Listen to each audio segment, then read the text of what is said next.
नमस्कार दोस्तों, स्वागत है आप सभी का आपके अपने YouTube channel SSA online study पर। तो हम आज इस क्लास में वर्ल्ड जियोग्राफी के महत्वपूर्ण प्रश्नों को डिस्कस करेंगे, जो कि आपके सभी कॉम्पिटिटिव एग्जाम के लिए बहुत ही महत्वपूर्ण साबित होंगे। तो आप ये क्लासेस पूरी देखिएगा दोस्तों। हम वर्ल्ड जियोग्राफी के बहुत ही इंपॉर्टेंट क्वेश्चन को डिस्कस करने जा रहे हैं। तो चलिए दोस्तों, क्लास को स्टार्ट करते हैं। विश्व का सबसे ऊंचा ज्वालामुखी पर्वत कोटोपैक्सी कहाँ स्थित है? ऑप्शन है A Bharat, B Japan, C Germany या डी इक्वाडोर।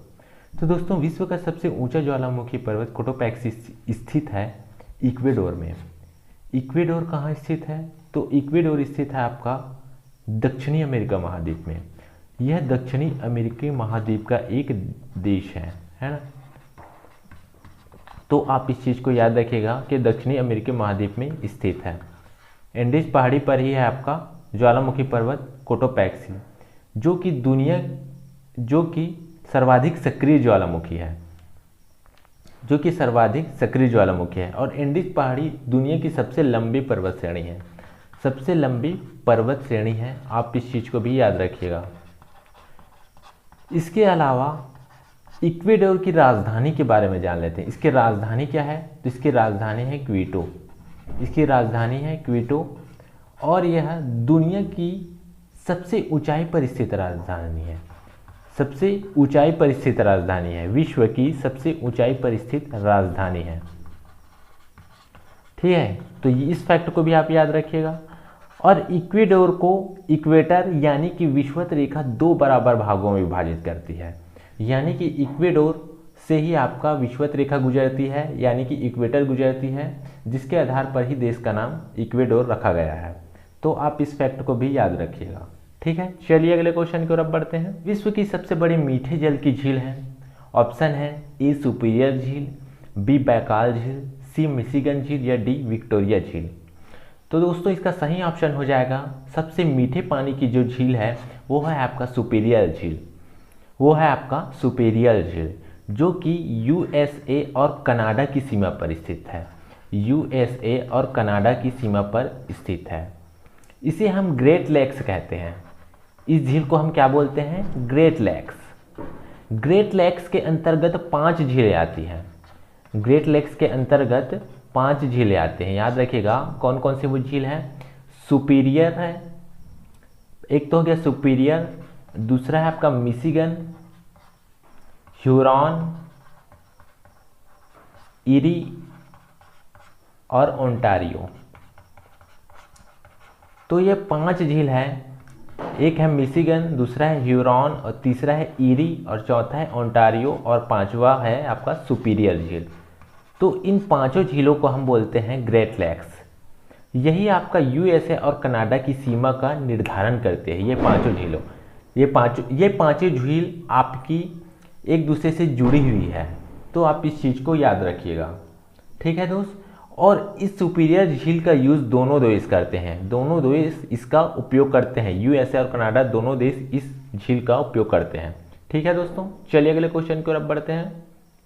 निम्नलिखित में से कौन सी विश्व की सर्वाधिक गहरी झील है? ऑप्शन है मिशिगन झील, बैकाल झील, सी टिटिकाका झील या डी विक्टोरिया झील।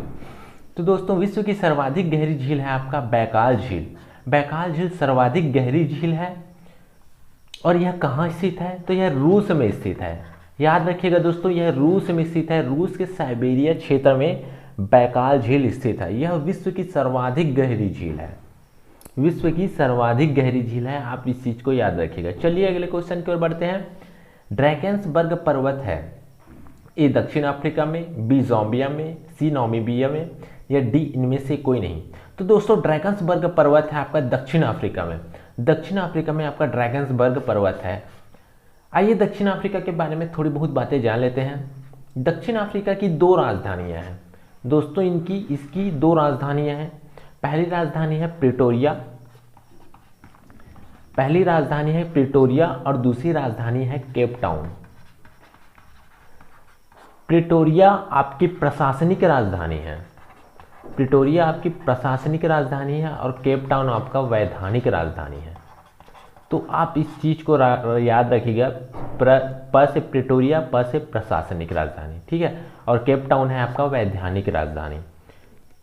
और इसका सबसे बड़े शहर की बात करें, अगर दक्षिण अफ्रीका का सबसे बड़े शहर की बात करें तो दोस्तों इसका सबसे बड़ा शहर है जोहान्सबर्ग। जोहान्सबर्ग इसका सबसे बड़ा शहर है। ठीक है, चलिए अगले क्वेश्चन की तरफ बढ़ते हैं।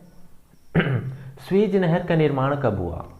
ऑप्शन है 1905 ईस्वी में, 1869 ईस्वी में, 1897 ईस्वी में या 1899 ईस्वी में। तो दोस्तों स्वेज नहर का निर्माण हुआ 1869 ईस्वी में। हालांकि 1869 ईस्वी के पहले इसका निर्माण होना शुरू हो गया था, लेकिन यह 1869 में बनकर तैयार हुआ और 1869 ईस्वी से यातायात जहाज़ों का आवागमन शुरू हो गया। ठीक है दोस्तों, स्वेज नहर लाल सागर से लेकर भूमध्य सागर तक खोदी गई थी। यह लाल सागर से लेकर भूमध्य सागर तक यह है विस्तृत है। तो आप इस चीज़ को याद रखिएगा दोस्तों। और यह नहर जो है मिस्र में है। यह नहर कहाँ है? मिस्र में है। और मिस्र की आय का सबसे बड़ा स्रोत इस नहर पे लगने वाला कर ही है। तो आप इस चीज़ को याद रखिएगा। तो आप लोग जान चुके हैं कि स्वेज नहर लाल सागर और भूमध्य सागर को जोड़ता है। ठीक है, और इसकी लंबाई कितनी है? तो भी इसकी वर्तमान में जो लंबाई है वो है आपका 162 किलोमीटर। 162 किलोमीटर इसकी लंबाई है। तो आप इस चीज़ को याद रखिएगा दोस्तों। इसकी जो लंबाई है वो है आपका 162 किलोमीटर। ठीक है, चलिए अगले क्वेश्चन की तरफ बढ़ते हैं। निम्नलिखित में से कौन सी झील तंजानिया एवं युगांडा के बीच अंतर्राष्ट्रीय सीमा बनाती है? ऑप्शन है मलावी, बी चाड, सी विक्टोरिया या डी इनमें से कोई नहीं। तो दोस्तों तंजानिया एवं युगांडा के बीच जो झील सीमा रेखा बनाती है, अंतर्राष्ट्रीय सीमा बनाती है, वो है आपका विक्टोरिया। विक्टोरिया इसके अलावा केनिया के साथ भी सीमा बनाती है। तो आप इस चीज़ को याद रखिएगा दोस्तों। अगर विक्टोरिया झील की बात करें तो विक्टोरिया से एक महत्वपूर्ण नदी निकलती है, नील नदी। लेकिन नील नदी दो झीलों से दो नदी से मिलकर बना हुआ है। विक्टोरिया से निकलते हैं व्हाइट नील नदी, विक्टोरिया से निकलते हैं व्हाइट नील नदी, और इथियोपिया से निकलती है आपकी ब्लू नील नदी।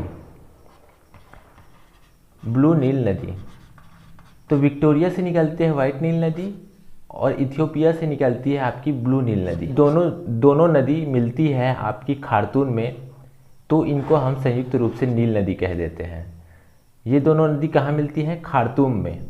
खार्तूम यानी कि यह किसकी राजधानी है? सूडान की राजधानी है खार्तूम, यहाँ मिलती है। और तब इन दोनों को ही हम संयुक्त रूप से नील नदी कह देते हैं। ठीक है, नील नदी विश्व की सबसे बड़ी नदी है, इसको आप याद रखिएगा। यह 6650 किलोमीटर है, लंबी है। 6650 किलोमीटर इसकी लंबाई है, आप इस चीज़ को याद रखिएगा। चलिए अगले क्वेश्चन की ओर बढ़ते हैं। क्षेत्रफल की दृष्टि से विश्व का सबसे छोटा महाद्वीप है? तो क्षेत्रफल की दृष्टि से दोस्तों विश्व का सबसे छोटा महाद्वीप है आपका ऑस्ट्रेलिया। ऑस्ट्रेलिया क्षेत्रफल की दृष्टि से सबसे छोटा महाद्वीप है। अगर बात की जाए सबसे बड़ा महाद्वीप की, तो सबसे बड़ा महाद्वीप है आपका एशिया महाद्वीप। एशिया महाद्वीप सबसे बड़ा महाद्वीप है और सबसे छोटा महाद्वीप है आपका ऑस्ट्रेलिया। ठीक है, चलिए अगले क्वेश्चन की तरफ बढ़ते हैं। निम्नलिखित में से किसी विश्व की छत कहा जाता है? ऑप्शन है ए पामीर, बी काराकोरम, सी तियानसिन या डी इनमें से कोई नहीं। तो विश्व की छत कहा जाता है पामीर के पठार को। पामीर के पठार को विश्व की छत कहा जाता है। यह मुख्यतः कहाँ स्थित है? तो यह तजाकिस्तान और अफगानिस्तान में स्थित है। यह मुख्य रूप से तजाकिस्तान और अफगानिस्तान में स्थित है। पामीर के पठार से कई पर्वतें निकलती है। यह कई पर्वतों का मिलान बिंदु है, तो हम इसे गाँठ कहते हैं। ठीक है दोस्तों, पामीर के पठार से कई पर्वतें निकलती है, यह कई पर्वतों का मिलन बिंदु है। तो आप इस चीज को याद रखिएगा। चलिए अगले क्वेश्चन की ओर बढ़ते हैं। विश्व का सबसे बड़ा महासागर है? तो दोस्तों विश्व का सबसे बड़ा महासागर है प्रशांत महासागर। ऑप्शन सी आपका राइट आंसर हो जाएगा। विश्व का सबसे बड़ा महासागर है प्रशांत महासागर। यह सबसे गहरा महासागर है और यहाँ ही सबसे गहरा गर्त पाया जाता है, यानी कि सबसे गहरा गर्त पाया जाता है मेरियाना गर्त। इसी प्रशांत महासागर में पाया जाता है मेरियाना गर्त। इसकी अधिकतम गहराई है वह 11 किलोमीटर से भी अधिक गहराई है। 11 किलोमीटर से भी अधिक गहरा है मेरियाना गर्त। ये एग्जाम में पूछा जाता है, बहुत ही इम्पोर्टेंट है, बहुत ही इम्पोर्टेंट क्वेश्चन है। मेरियाना गर्त है आपका प्रशांत महासागर में, यह 11 किलोमीटर से भी अधिक गहरा है। तो आप इस चीज़ को याद रखिएगा। अगर प्रशांत महासागर की बात की जाए तो यह 1/3 भाग, पृथ्वी का 1/3 भाग पर विस्तृत है। ठीक है, इस चीज़ को भी आप याद रखिएगा। चलिए बढ़ते हैं अगले क्वेश्चन की ओर। आटाकामा मरुस्थल किस दक्षिणी अमेरिका देश में है? आटाकामा मरुस्थल किस दक्षिणी अमेरिकी देश में है? दोस्तों आटाकामा मरुस्थल है आपका चिली में। आटाकामा मरुस्थल है आपका चिली में। ठीक है, तो यह विश्व का सबसे सूखा मरुस्थल है। विश्व का सबसे सूखा मरुस्थल है आटाकामा का मरुस्थल। ठीक है, अगर बात की जाए चिली की तो यह एंडीज पहाड़ी पर बसा हुआ है। तो यह एंडीज पहाड़ी पर बसा हुआ है। यह पूरी तरह से पहाड़ी देश है। यह पूरी तरह से पहाड़ी देश में है, पूरी तरह से पहाड़ में ही बसा हुआ है। यह एंडीज पहाड़ पर है। ठीक है, एंडीज पहाड़ विश्व की सबसे लंबी पर्वत श्रेणी है। तो आप इस चीज़ को याद रखिएगा। ठीक है, चलिए अगले क्वेश्चन की तरफ बढ़ते हैं। संसार का सबसे बड़ा मरुस्थल है? संसार का सबसे बड़ा मरुस्थल है सहारा, थार, कालाहारी या गोबी? तो दोस्तों संसार का सबसे बड़ा मरुस्थल है सहारा। सहारा किस महाद्वीप में है? तो यह अफ्रीका महाद्वीप में है। अफ्रीका महाद्वीप में है आपका सहारा मरुस्थल, और यह संसार का सबसे बड़ा मरुस्थल है। आप इस चीज़ को याद रखिएगा। अगर बात की जाए अफ्रीका महाद्वीप से तो एक बात यहाँ पे जानने वाली चीज़ यह है कि इससे ही तीनों रेखाएं गुजरती है। तीनों रेखाएं गुजरती है, यानी कि कर्क रेखा, मकर रेखा और विषुवत रेखा। कर्क, मकर और विषुवत तीनों रेखाएं इस महाद्वीप से गुजरती है। तो यह एकमात्र महाद्वीप है जिससे तीनों रेखाएं गुजरती है। तो आप इस चीज़ को भी याद रखिएगा। ठीक है, चलिए अगले क्वेश्चन की ओर बढ़ते हैं हम। पोर्ट ब्लेयर स्थित है? पोर्ट ब्लेयर स्थित है, तो दोस्तों पोर्ट ब्लेयर स्थित है आपका दक्षिणी अंडमान में। पोर्ट ब्लेयर स्थित है आपका दक्षिणी अंडमान में। तो दोस्तों अंडमान और निकोबार द्वीप समूह अलग अलग द्वीपों में है, अलग अलग द्वीपों में विस्तृत है। तो यह है आपका उत्तरी अंडमान। आइए हम थोड़ी बहुत चित्र की सहायता से जानते हैं। यह है उत्तरी अंडमान, यह है आपका मध्य अंडमान, यह है आपका दक्षिणी अंडमान। क्योंकि ये दक्षिण में है तो हम इसे दक्षिणी अंडमान कहते हैं। और एक है आपका लघु अंडमान या छोटा अंडमान, लघु अंडमान। ठीक है, तो दक्षिणी अंडमान में ही है आपका पोर्ट ब्लेयर। दक्षिणी अंडमान में ही है आपका पोर्ट ब्लेयर। तो ये अंडमान निकोबार की राजधानी है आपकी पोर्ट ब्लेयर। ये क्या है आपकी राजधानी है। ये क्या है आपकी राजधानी है। तो इस चीज को याद रखिएगा दोस्तों, है ना। एक क्वेश्चन यहाँ पे और बन सकता है। फिर आता है आपका कार निकोबार, इसके बाद है आपका नीचे की तरफ कार निकोबार, फिर है आपका ग्रेट निकोबार। तो दोस्तों लघु अंडमान और कार निकोबार को जो अक्षांश रेखा अलग करती है वह है 10 डिग्री। तो यह 10 डिग्री चैनल इसको अलग करती है। 10 डिग्री चैनल लघु अंडमान और कार निकोबार को अलग करती है। तो ये आपका महत्वपूर्ण क्वेश्चन है। या बोल सकते हैं कि अंडमान और निकोबार किस डिग्री पर अलग होता है, या लघु अंडमान या कार निकोबार किस डिग्री पर अलग होता है। तो ये दोनों क्वेश्चन बन सकता है। तो ये 10 डिग्री पर अलग होता है। ठीक है, चलिए अगले क्वेश्चन को बढ़ते हैं। निम्नलिखित नगरों में से कौन सा एक भूमध्य रेखा के सर्वाधिक निकट है? कौन सा एक भूमध्य रेखा के सर्वाधिक निकट है? तो दोस्तों यहाँ पे बात किया जाए तो सबसे पहले देख लेते हैं कि ये कौन से देशों कौन से महाद्वीप से होकर गुजरती है। तो भूमध्य रेखा 3 महाद्वीप से होकर गुजरती है, 3 महाद्वीप से होकर गुजरती है। वो महाद्वीप कौन कौन से हैं? तो वो महाद्वीप है आपका अफ्रीका महाद्वीप, अभी जस्ट मैंने बताया, और है आपका दक्षिण अमेरिका महाद्वीप, और एक है आपका एशिया महाद्वीप। तो 3 महाद्वीप से होकर गुजरती है आपका भूमध्य रेखा यानी कि विषुवत रेखा। और एशिया के 2 देशों से गुजरती है, एशिया के 2 देशों से गुजरती है। वे 2 देश कौन से हैं? एक है आपका मालदीव और दूसरा है आपका इंडोनेशिया। लेकिन क्वेश्चन में क्या पूछा गया है कि निम्नलिखित नगरों में से यानी कि शहरों में से कौन सा भूमध्य, ये शहर हैं जो ऑप्शन में दिया गया है वो, ये सिंगापुर की राजधानी है सिंगापुर सिटी, मनीला, जकार्ता, ये आपका सिटी है। ठीक है, तो इसका राइट आंसर हो जाएगा दोस्तों सिंगापुर सिटी। सिंगापुर आपका राइट आंसर हो जाएगा। यह भूमध्य रेखा के सर्वाधिक निकट है। तो भूमध्य रेखा के सर्वाधिक निकट कौन सी राजधानी है ऐसा भी पूछा जा सकता है, तो वो होगा आपका सिंगापुर। तो आप इस चीज़ को याद रखिएगा, इसको भूलिएगा मत बिल्कुल भी। ठीक है, चलिए अगले क्वेश्चन को बढ़ते हैं। क्वेश्चन में एग्जाम में किसी भी प्रकार से पूछा जा सकता है, तो आप इस चीज़ को याद रखिएगा। पेरिस शहर किस नदी के तट पर स्थित है? ए सतलज, बी डैन्यूब, सी सीन या डी टाइबर। तो दोस्तों पेरिस शहर जो कि फ्रांस की राजधानी है वो सीन नदी के किनारे पर स्थित है, सीन नदी के तट पर यह अवस्थित है। तो आप इस चीज़ को याद रखिएगा। चलिए अगले क्वेश्चन को बढ़ते हैं हम। सदाबहार वर्षावन कहाँ पाए जाते हैं? सदाबहार वर्षावन कहाँ पाया जाता है? यह बहुत ही इंपॉर्टेंट क्वेश्चन है, बहुत ही इंपॉर्टेंट क्वेश्चन है। ये कई बार एग्जाम में पूछा गया है। A France, B Canada, C Australia या डी ब्राज़ील। तो दोस्तों सदाबहार वर्षावन पाए जाते हैं आपके ब्राज़ील में। ऑप्शन डी आपका राइट आंसर हो जाएगा। ब्राज़ील में कहाँ पाए जाते हैं? तो ये अमेज़न घाटी में पाए जाते हैं, अमेज़न की घाटी में यह पाया जाता है। सदाबहार वर्षावन को ही हम क्या बोलते हैं? सेलवास कहते हैं। सदाबहार वर्षावन को ही हम सेलवास कहते हैं। ये इतने घने होते हैं कि सूर्य की किरणें पहुंच नहीं पाती। ये वन इतने सघन होते हैं कि सूर्य की किरणें पहुंच नहीं पाती। तो छोटे वृक्ष वृद्धि करने के लिए बहुत प्रतिस्पर्धा करनी पड़ती है।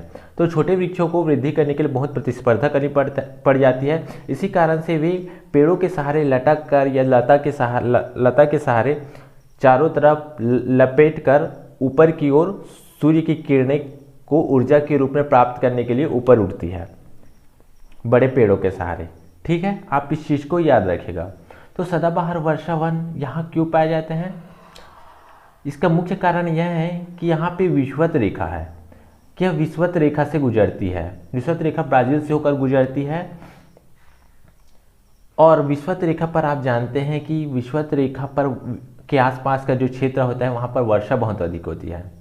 तो वर्षा अधिक होने के कारण यहाँ पे सदाबहार वर्षावन पाए जाते हैं। तो आप इस चीज़ को याद रखिएगा। ठीक है, चलिए अगले क्वेश्चन की ओर पढ़ते हैं। विश्व की सबसे लंबी नदी कौन सी है? विश्व की सबसे लंबी नदी कौन सी है? ए नील, बी गंगा, सी अमेज़न या डी इनमें से कोई नहीं। तो दोस्तों विश्व की सबसे लंबी नदी है आपकी नील नदी। विश्व की सबसे लंबी नदी है वो आपकी नील नदी। यह आपका 6650 किलोमीटर है।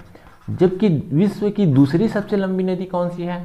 तो वो हो जाएगा दोस्तों आपका अमेज़न, जो कि ब्राज़ील में है। दूसरी सबसे लंबी नदी, दूसरी सबसे लंबी नदी है आपका अमेज़न, जो कि ब्राज़ील में स्थित है। ठीक है, चलिए अगले क्वेश्चन की ओर बढ़ जाते हैं। वोल्गा नदी कहाँ गिरती है? दोस्तों वोल्गा नदी यूरोप की नदी है। तो ये कहाँ गिरती है? कैस्पियन सागर, काला सागर, लाल सागर या भूमध्य सागर। तो यह गिरती है आपकी कैस्पियन सागर में। वोल्गा नदी निकलती कहाँ से है? तो यह निकलती है आपकी तो यह निकलती है आपका वल्दाई पहाड़ी से। वल्दाई पहाड़ी से आपकी निकलती है वोल्गा नदी। कैस्पियन सागर में एक तो गिरती है वोल्गा नदी और इसके अलावा एक और नदी गिरती है, वो है आपका यूराल नदी। यूराल नदी। तो आप इस चीज़ को भी याद रखिएगा कि दो नदी गिरती है, वोल्गा नदी और यूराल नदी। ठीक है, चलिए अगले क्वेश्चन की ओर अब हम बढ़ते हैं। विश्व की सबसे चौड़ी जल संधि निम्नलिखित में से कौन सी है? विश्व की सबसे चौड़ी जल संधि निम्नलिखित में से कौन सी है? तो ऑप्शन है डेविस जल संधि, जिब्राल्टर जल संधि, बेरिंग जल संधि या इनमें से कोई नहीं। तो दोस्तों विश्व की सबसे चौड़ी जल संधि है डेविस जल संधि, यह सबसे चौड़ी जल संधि है। तो दोस्तों डेविस जल संधि आपका ग्रीनलैंड और बेफिन की द्वीप को अलग करती है, जो कि कनाडा में स्थित है। तो ग्रीनलैंड और बेफिन का द्वीप है ना, बेफिन द्वीप इन दोनों को क्या है, अलग करती है डेविस जल संधि। बेफिन द्वीप कनाडा में स्थित है, तो इन दोनों को अलग करती है कौन? डेविस जल संधि। तो दोस्तों अगर ग्रीनलैंड के बारे में आइए थोड़ी बहुत बातें जान लेते हैं। ग्रीनलैंड सबसे बड़ा द्वीप है, सबसे बड़ा द्वीप है, दुनिया का सबसे बड़ा द्वीप ग्रीनलैंड है। और इसका राजनीतिक अधिकार किसके पास है? तो इस पर राजनीतिक अधिकार है डेनमार्क का। इस पर जो राजनीतिक अधिकार है वो है आपका डेनमार्क का। तो दोस्तों डेविस जल संधि किनको अलग करते हैं? ग्रीनलैंड और बेफिन की द्वीप को अलग करती है। और यह किसको जोड़ती है? जल संधि यानी कि यह दो सागरों को जोड़ती है। जल संधि यानी कि दो सागरों को जोड़ने वाला। तो यह अटलांटिक महासागर के लेब्राडोर सागर और बेफिन की खाड़ी को जोड़ती है। लेब्राडोर सागर और बेफिन की खाड़ी को यह जोड़ती है। बेफिन की खाड़ी को यह जोड़ती है। ठीक है, तो इस चीज को आप याद रखिएगा। चलिए अगले क्वेश्चन की ओर बढ़ते हैं। एस्किमो जनजाति कहाँ निवास करती है? ऑप्शन है मैक्सिको, बी ब्राजील, सी ग्रीनलैंड द्वीप या डी न्यूजीलैंड। तो दोस्तों एस्किमो जनजाति निवास करती है ग्रीनलैंड द्वीप में। ग्रीनलैंड द्वीप इसका राइट आंसर हो जाएगा दोस्तों यहाँ पे एस्किमो जनजाति निवास करती है। इसके अलावा एस्किमो जनजाति एक और देश में निवास करती है, वह है आपका कनाडा में। कनाडा में भी आपका एस्किमो जनजाति निवास करती है। ठीक है, जो एस्किमो जनजाति के लोग हैं इसके घर को क्या कहते हैं? इनके घर को कहते हैं इग्लू। इनके घर को क्या कहते हैं? इग्लू कहते हैं। और अगर बात की जाए एस्किमो जनजाति की, तो यह ठंडे क्षेत्रों में यानी कि यह ध्रुवों के पास निवास करते हैं। यह ध्रुवों के पास निवास करते हैं। इस चीज़ को याद रखिएगा कि यह ध्रुवों के पास निवास करते हैं।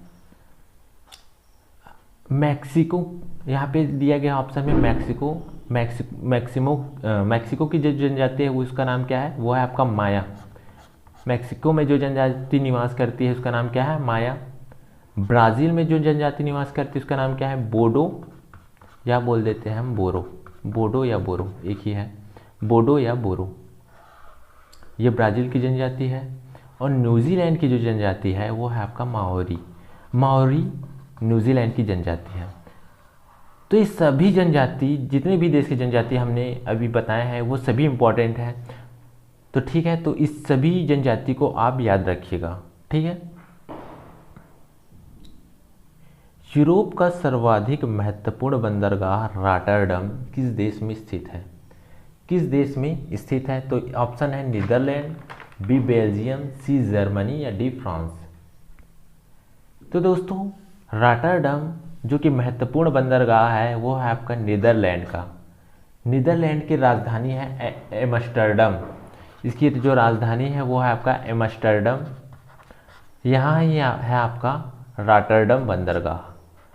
रॉटरडम बंदरगाह यहाँ है। ठीक है, और यह दुनिया का सबसे व्यस्ततम बंदरगाह है। दुनिया का सबसे व्यस्ततम बंदरगाह है आपका रॉटरडम। ठीक है, तो इस चीज़ को भी आप याद रखिएगा। चलिए अगले क्वेश्चन की ओर बढ़ते हैं। कैंजी बांध निम्नलिखित में से किस नदी पर निर्मित है? ऑप्शन है जेम्बेजी, बी नाइजर, सी ज़ैर या डी नील नदी। तो दोस्तों कैजी बांध आपका स्थित है नाइजर नदी में। नाइजर नदी में आपका कैंजी बांध निर्मित है। नाइजर नदी कहाँ पर है? तो यह नाइजीरिया में है। नाइजीरिया कहाँ है? तो अफ्रीका महाद्वीप का एक देश है। अफ्रीका महाद्वीप का एक देश है नाइजीरिया, यहाँ नाइजर नदी है और इसी पर कैंजी बांध का निर्माण किया गया है और कैंजी बांध बनाकर ही जल विद्युत का उत्पादन किया जा रहा है। दोस्तों आइए नाइजर नदी के बारे में जान लेते हैं। जो नाइजर नदी है उसका जो आसपास का क्षेत्र है उसमें पेट्रोलियम का भंडार बहुत बड़ी मात्रा में संचित है, तो इसे हम तेल नदी भी कहते हैं। इसी कारण से हम इसे क्या बोलते हैं? तेल नदी, क्योंकि यहाँ से बड़ी मात्रा में पेट्रोलियम के भंडार संचित हैं। तो आप इस चीज़ को याद रखिएगा, इसी कारण से इसको हम कहते हैं तेल नदी। ठीक है, यह कहाँ है नाइजर नदी? तो यह नाइजीरिया में है। अगला क्वेश्चन है, यूरोप की कौन सी नदी कोयला नदी के नाम से जानी जाती है? ए टेम्स, बी एल्ब, सी राइन या डी रोन। तो दोस्तों यूरोप की राइन नदी जो कि आपकी जर्मनी में स्थित है, तो ऑप्शन सी इसका राइट आंसर हो जाएगा। इसको हम कोयला नदी के नाम से जानते हैं क्योंकि इसकी नदी की घाटी में कोयला पाया जाता है, इसी कारण से हम इसको कोयला नदी कहते हैं। यह यूरोप का सबसे बड़ा कोयले का भंडार पाया जाता है। ठीक है, यह यूरोप का सबसे बड़ा कोयले का भंडार है। कहाँ पाया जाता है? ये राइन नदी में। ठीक है, तो इस चीज़ को आप याद रखिएगा कि यूरोप का सबसे बड़ा कोयले का भंडार कहाँ है? ये राइन नदी में। ठीक है, राइन की एक सहायक नदी है, राइन की सहायक नदी है, उसको हम क्या कहते हैं? राइन की सहायक नदी है रूर। राइन की सहायक नदी है रूर और राइन और रूर के बीच के जो क्षेत्र को हम रूर बेसिन कहते हैं और यहाँ पर भी कोयला पाया जाता है। राइन और रूर नदी के बीच के क्षेत्र को हम रूर बेसिन कहते हैं और यहाँ पर भी आपका कोयला पाया जाता है, तो इस चीज़ को भी हम याद रखेंगे। ठीक है, आप याद रखिएगा। ठीक है, अगले क्वेश्चन की ओर चलते हैं हम। ऑस्ट्रेलिया में स्थित कालगुरली किसके लिए विख्यात है? ऑस्ट्रेलिया में एक स्थित है कालगुरली, यह किसके लिए विख्यात है? तो यह सोने के उत्पादन के लिए विख्यात है, यानी कि स्वर्ण उत्पादन के लिए विख्यात है। तो ऑप्शन ए इसका राइट आंसर हो जाएगा। इसके अलावा कालगुरली के अलावा दोस्तों एक और जगह है, उसका नाम है कुलगार्डी। ये दो जगह है, कालगुरली और कुलगार्डी, ये दोनों ही आपके स्वर्ण उत्पादन के लिए महत्वपूर्ण हैं। ठीक है, दोनों ही आपका विख्यात है स्वर्ण उत्पादन के लिए। अगर बात की जाए तो ये दोनों ग्रेट विक्टोरिया मरुस्थल में स्थित है। ये दोनों आपका ग्रेट विक्टोरिया मरुस्थल में स्थित है। ठीक है, ग्रेट विक्टोरिया मरुस्थल में यह स्थित है, तो आप इस चीज़ को भी याद रखिएगा। अगर बात की जाए स्वर्ण उत्पादन में, तो स्वर्ण उत्पादन में पहले स्थान पे कौन सा देश है? तो पहले स्थान पर जो देश है वो है आपका चीन। और ऑस्ट्रेलिया का स्थान कौन सा है? ऑस्ट्रेलिया का स्थान है दूसरा। ऑस्ट्रेलिया का स्थान है दूसरा। ठीक है, चलिए अगले क्वेश्चन की ओर बढ़ते हैं। एनु जनजाति कहाँ पाई जाती है? एनु जनजाति कहाँ पाई जाती है? तो दोस्तों ये जापान की जनजाति है। एनु जनजाति कहाँ की है? तो ये जापान की जनजाति है, तो आप इस चीज़ को याद रखिएगा। चलिए अगले क्वेश्चन की ओर अब बढ़ते हैं हम। निम्नलिखित में से किस नदी को तेल नदी के नाम से जाना जाता है? ए राइन, बी सीन, सी टेम्स या डी नाइजर। तो हमने अभी जस्ट अभी पढ़ा है पहले वाले क्वेश्चन में कि तेल नदी के नाम से जाना जाता है नाइजर को, जो कि नाइजीरिया में स्थित है। तो आज का सेशन हम यहीं पे समाप्त करते हैं दोस्तों। आशा करता हूं कि आपको ये वीडियो पसंद आई होगी। अगर आपको ये वीडियो पसंद आई है तो प्लीज़ आप इसे लाइक कीजिए, शेयर कीजिए एंड चैनल को सब्सक्राइब कीजिए ताकि हमको मोटिवेशन मिलती रहे। तो चलिए दोस्तों, आज का सेशन हम यहीं पे समाप्त करते हैं। तब तक के लिए बाय बाय, टेक केयर।